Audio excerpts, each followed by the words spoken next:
What is up, guys? It's Fernando back with another video. Today we'll be doing my Raw review for the August 10th episode. We had an okay episode. This was really geared towards promoting the tournament for Roman Reigns' title in Mexico and a lot of the mid-card title scene and just overall mid-level feuds. But it wasn't the worst episode, but it definitely wasn't something to write home about. It was all right. The ending was atrocious in my opinion. We have something that didn't need to happen, but yeah, let's just get into it. We start the night off by a recap of what Jacob Fatu did to Royce Keys last week. So I thought that was just off to a bad start. I'm like, all right, we're gonna get like a mid-level Raw tonight, and I was not wrong, but. It ends with Solo Sikoa coming out and singing himself Jey Uso's song, and the crowd's getting behind him. The crowd's having a great time, and he goes into basically saying all his stuff about the bloodline, how he's not going to rejoin him. And then we have Jey Uso's actual music hit, and he comes to the ring. And he comes to the ring, and he goes on by saying that if it weren't for him and Jimmy, Solo wouldn't be here right now. But anyways, they go between a war of words, and Solo is cracking me up. And the people in the crowd are behind him, near him, everywhere, are just dying laughing of the shit he's doing. He's just trolling and mocking Jey Uso to the best of his ability, and it was so damn good. And all in the meanwhile, Jey Uso's looking dead serious in the ring, like he's taking this seriously, and Solo's making a complete joke out of it. But eventually it ends with Jey Uso challenging Solo Sikoa to a match where if Jey wins, that he will bring Solo back to the bloodline, back to Roman Reigns. And Solo says, nah. And he tells him that that his warning shot, and pew. And he's just making complete mockery of everything Jey Uso does. He's downplaying Jey Uso and all the things he's built. He even went on to say that he didn't fall in line for Roman Reigns. He fell off with Roman Reigns, which was a line that hit super hard. What Jey Uso had in 2025 was really good. He was a world champion. He won the Royal Rumble. He was doing all these good things. He was super over. And now he's just a background character to Roman Reigns. So I thought that was absolutely great work by Solo Sikoa. And to end it off with his a warning shot of his own was just a great piece. And then we get into the first match of the Luchador tournament. We have Penta versus Laredo Kid. Now, when this tournament started, I thought, like, we're going to see crazy matches with moves that aren't seen before. And that's what that's what Lucha Libre brings to WWE. And these two brought it. All these regular Luchadors moves are signature moves of regular WWE superstars. It's like these are the arsenal that these guys bring is something otherworldly. We have like a pump moonsault where Laredo Kid does a moonsault and pumps like a kind of like a frog splash, twisting sentons, 450 splashes, backstabbers, poison ranas, corkscrew moonsaults.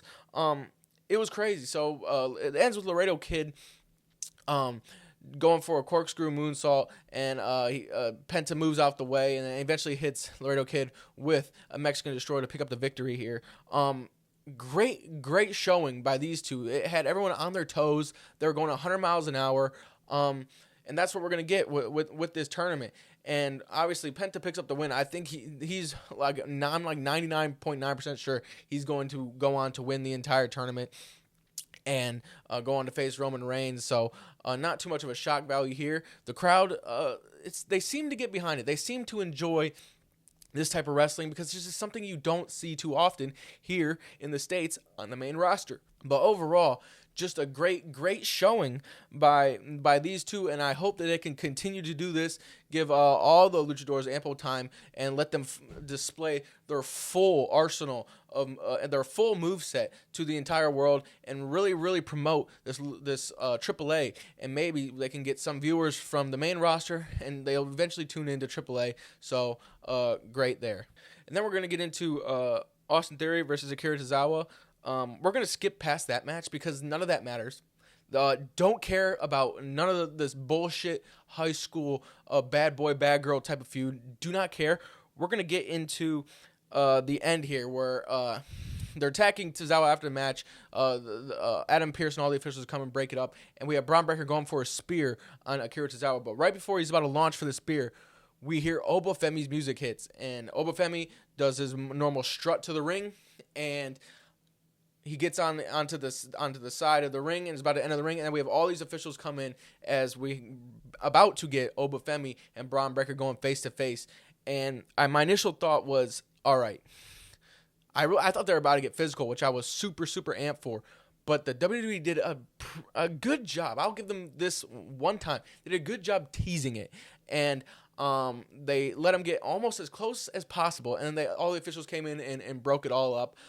But at this point, it's a tease, but it can't be a tease where it's something later down the line, like months down the line. This is something that's got to happen in the next few weeks. Can't just keep on teasing it and teasing it and teasing it. I want this now, but they did a good job here because it does not need to get physical quite yet. Not yet. I feel like these two could really have a good promo because they have the storyline here of who's going to be the future of the company, and both guys have a believable case. More Obafemi than Braun Breaker, of course, but both guys can say the things they need to say before it gets physical. And I still think that this is something that W can run for the next 10 years. But for now, keep it the way they're doing it.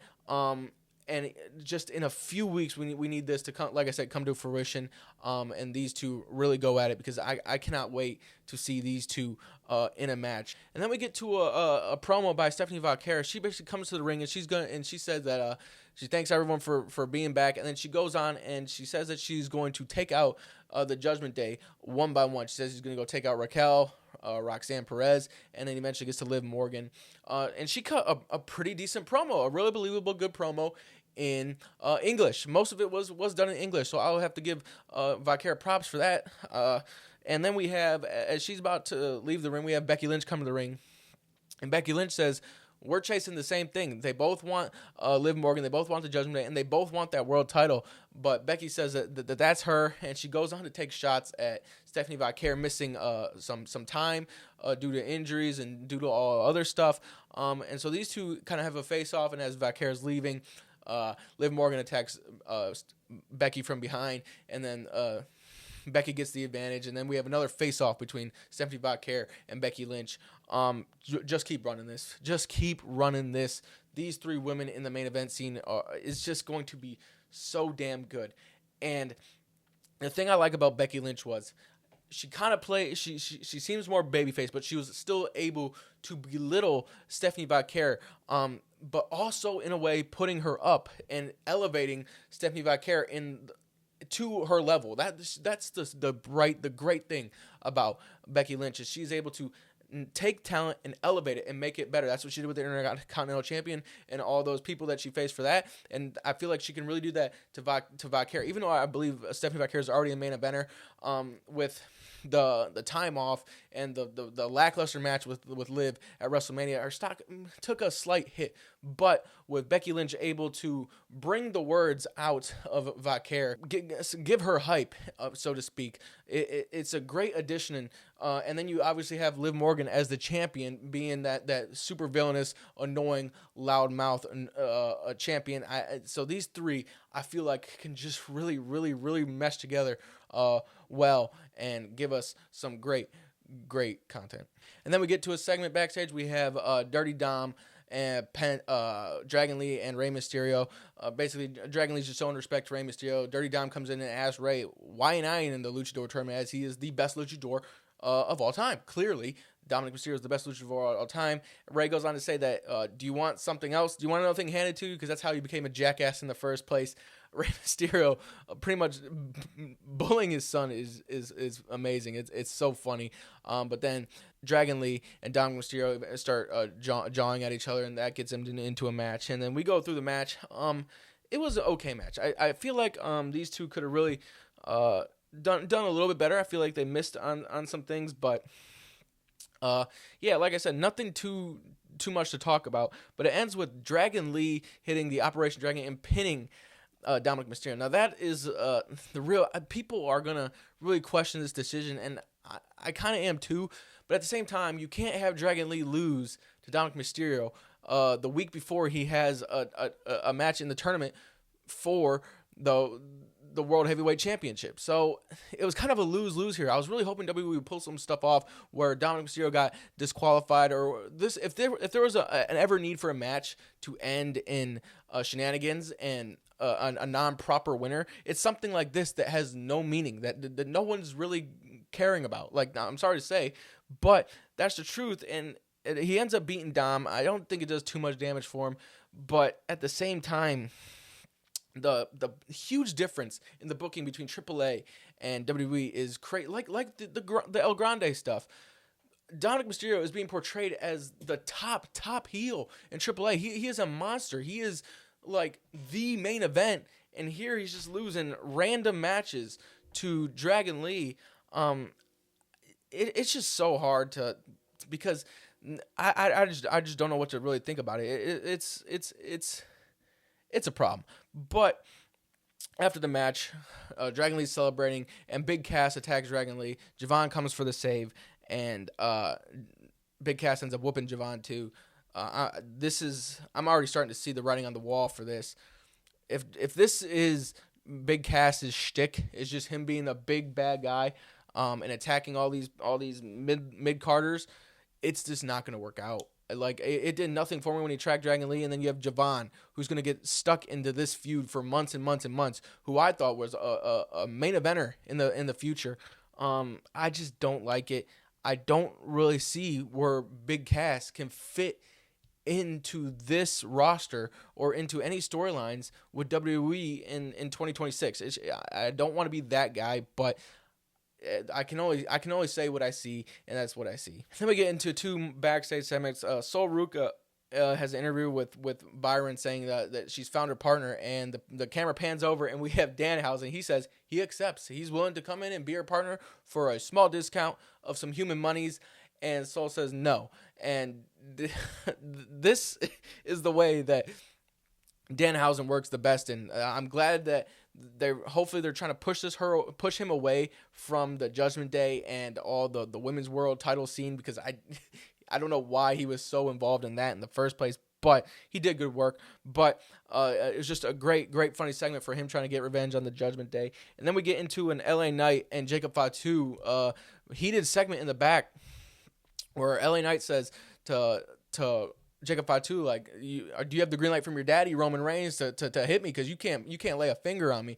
And to that, Jacob Fatu says he does his normal shtick of he's all gas, no brakes, but these two really had a good segment. It looked like it was super heated. LA Knight sold it, Jacob Fatu sold it. So we're obviously this is continuing the stuff with LA Knight and the Bloodline. And a genius thing that WWE did was this tournament and this world title shot that the Luchador is going to get with Roman Reigns, it's going to take up a whole month. I forgot it takes up a whole month. We're August 10th. This match isn't until September 14th. So it's going to take up a whole month, and that gives us time to then start the feud of LA Knight right after this tournament ends and Roman wins, obviously. And then he can go defend that title at Money in the Bank against LA Knight.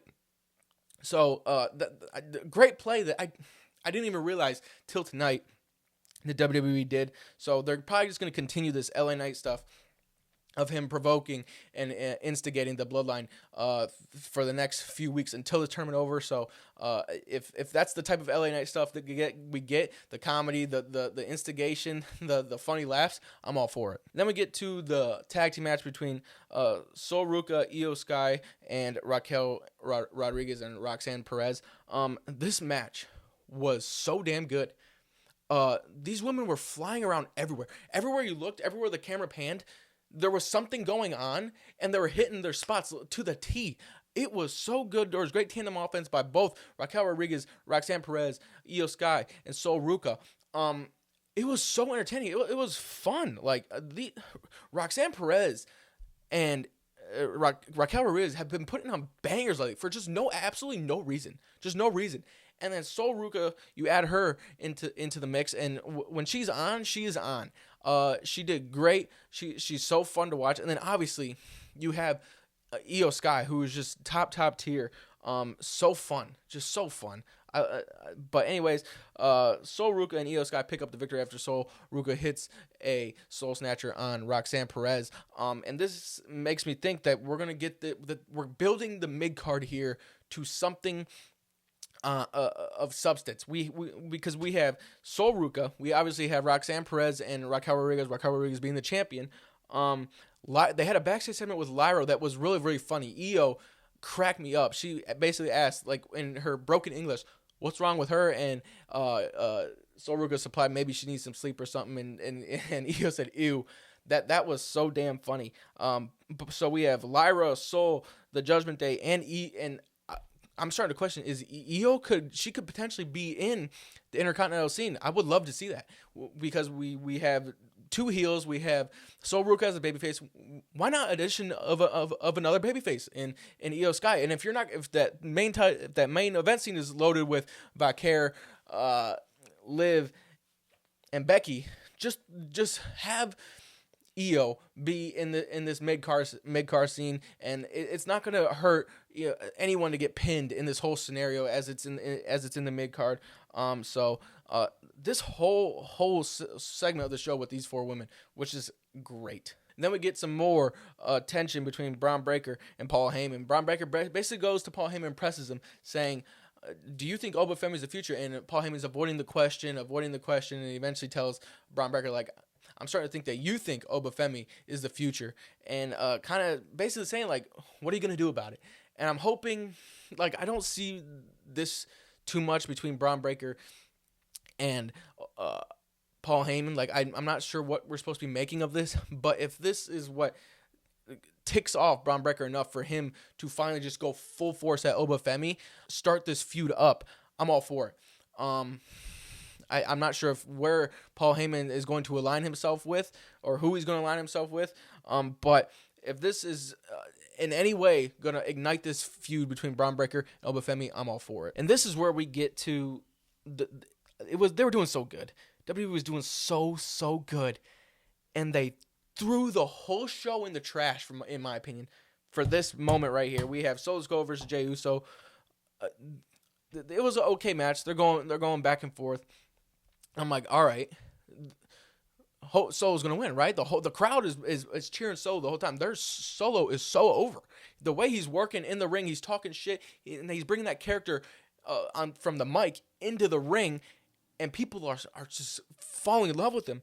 And then we have, in the middle of the match, Jimmy Uso starts distracting Solo Sikoa. He hits Jimmy Uso with Samoan Spike, and then Jey Uso hits Solo with a spear and a splash, and Jey Uso picks up the victory. And now he's going to bring Solo Sikoa on a silver platter to Roman Reigns next week. That's what the commentary kept saying.